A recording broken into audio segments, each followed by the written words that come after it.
किन्ने से जिम्मेदार समझते हैं? ये जो बिहार में इलेक्शन हुई है, इसका जीत का कारण जो भारतीय जनता पार्टी और नीतीश जी का, खासकर मैं मानता हूं कि जो उन्होंने 10-10 हजार रुपया हर लेडी के खाते में डाला, एक तो वो बेस है उनका जीतने का। जिस गरीब औरत ने कभी 10 रुपये नहीं देखे, उसको 10,000 अकाउंट में चला जाएगा, उसके खाते में आ जाएगा, उसको मिल जाएगा, तो क्यों नहीं वोट डालेगी?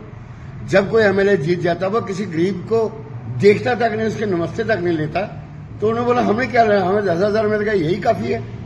तो जो कांग्रेस का मेन हारने काटने का, उसमें 2-3 रीजन है। ये हमारे हाईकमांड को सोचना पड़ेगा। पहली बात कि हमारा संगठन नाम की चीज नहीं कांग्रेस का, सिर्फ कागजों में संगठन है। जमा जमानी संगठन हमारे प्रेसिडेंट, स्टेट प्रेसिडेंट, ये वो सब बकवासनामा, कोई भी काम नहीं करता। ना स्टेट प्रेसिडेंट करता है, ना डिस्ट्रिक्ट प्रेसिडेंट करता है, ना ब्रांच प्रेसिडेंट करता है, ना किसी को काम लेता है। सिर्फ मिट्टी के माधो है, जिनका को अपना लिंक था उसको ये प्रेसिडेंट बना देते हैं। दूसरी तरफ बीजेपी करती है, बीजेपी दिन रात लगी, वो कोई न कोई बहाना बना के अपने वर्कर को बूस्ट करती रहती है और हर गांव में जाती है, हर कोई वो पावर में है, फिर भी वो गांव में जा रहे हैं, लोगों को मुद्दे उठाते हैं।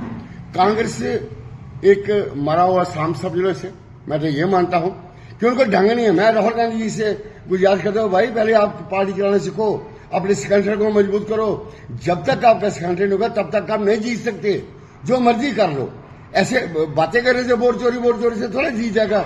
अब तो वो पक्का चोर हो गया, अब तो लोगों ने रिजेक्ट कर दिया आपका वोट चोरी का नारा भी, क्योंकि वो जीत गए हैं। अब उनको कौन वोट चोर कहेगा? आप पहले अपना बेस मजबूत करो, जो आपके चापलूसी से उनको दूर करो, जो गरीब आदमी को बात समझो, जो वर्कर काम करे उसकी पहचान करो, चापलूस को पीछे हटाओ। जो वर्कर काम करता है वो कांग्रेस किसी को पूछती नहीं, हम अपनी बात करते हैं। इतनी उम्र पूरी दे दी है, कभी कांग्रेस से पूछे तो हम क्यों करें?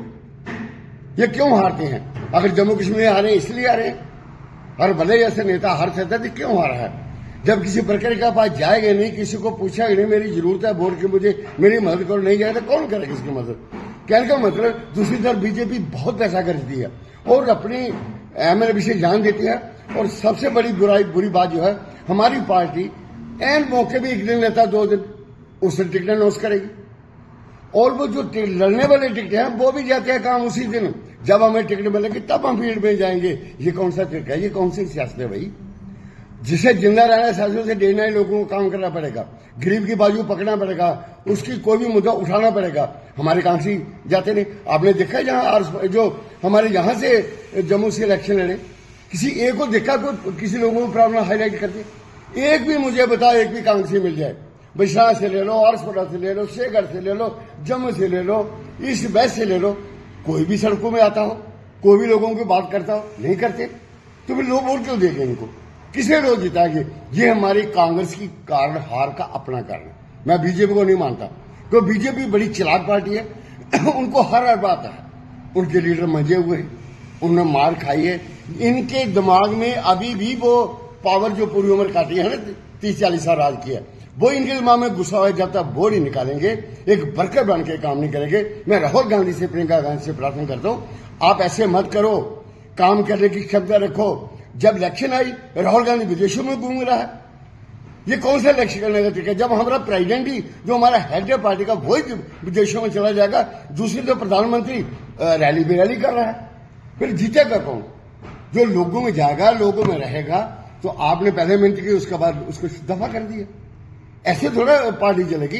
ये पार्टी का अपना नुकसान है। मुझे जो लग रहा है, ये पार्टी नहीं उठने देगा। राहुल गांधी यादव से ऐसे छोड़ के घर बैठ जाओ, नहीं तो कोई ढंग चलाओ, तरीका चलाओ, पार्टी का संगठन मजबूत करो, घर घर जाओ, ये पार्टी का दोबारा एक नए सिरे से मूवमेंट शुरू करो, तब पार्टी जीते, नहीं जीते। नेशनल कॉन्फ्रेंस को भी नुकसान हुआ बडगाम में, नगरोटा में, इसके लिए क्या जिम्मेदार समझते हो? मैं तो उमर अब्दुल्ला को इसे जिम्मेदार मानता हूँ।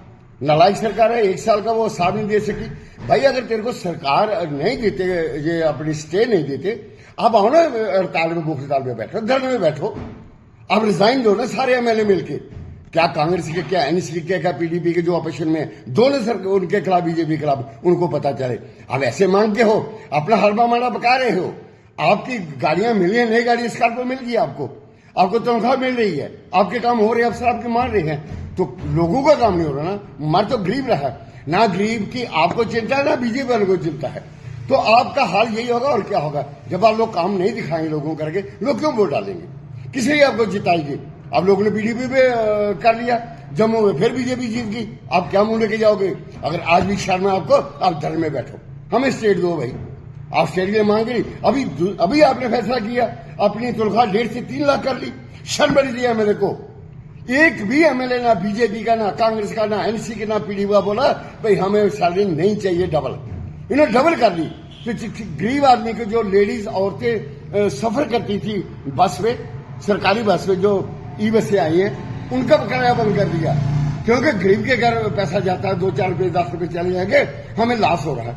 भाई यहां से लॉस नहीं हो रहा है गवर्नमेंट को, यहां आपने करोड़ों में इजाफा कर लिया अपना सैलरी का, हर साल बढ़ेंगे, 1.5-2 करोड़ रुपया बढ़ेगा, तो वो कहां हर महीने बढ़ेगा, वो कितना लॉस होगा लोगों का। तो कहने का मतलब ये, इनकी अपनी लड़की है, फरूख अब्दुल्ला भी और हमारी काउंसिल भी, दोनों इसलिए माने।